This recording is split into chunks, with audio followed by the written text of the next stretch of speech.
you can be a better physician to your patients if you understand their sleep issues as well.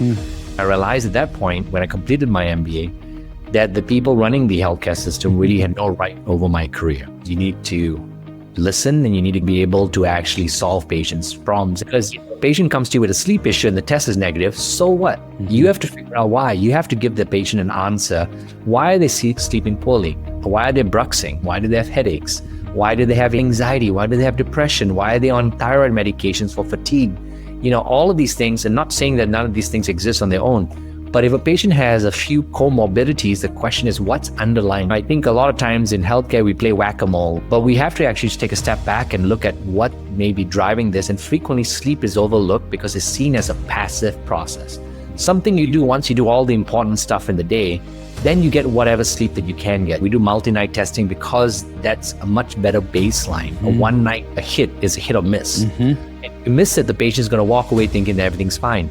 The in-lab test is fraught with, even though we consider it the gold standard, it really truly isn't, because there are false negatives because of a first night effect.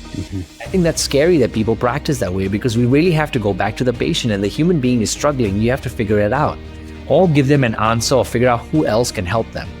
Why are we the only animals in the animal kingdom with crooked teeth? The reality of what we think is good sleep changes because we start blaming life and career and family and everything else, and I'll get through this phase and I'll feel better.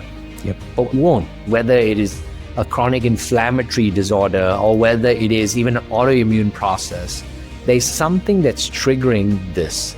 The data has been validated on a largely male population, an overweight male population. And when you test data on that, or when you validate your sleep testing data on that, it's skewed to the more of the, what I call the peacocks in our society, the males, the more dramatic presentation. Women and children don't manifest these symptoms as dramatically. The test itself doesn't stand on its own. You have to match it with clinical symptoms.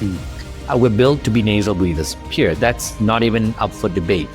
The reason why we breathe through our mouth is because there's something that's not allowing you to breathe better through your nasal passages. It's a coping mechanism. It's a response to what is an inadequate system or something that's obstructing you, or what the mind does not know, the eye does not see, right?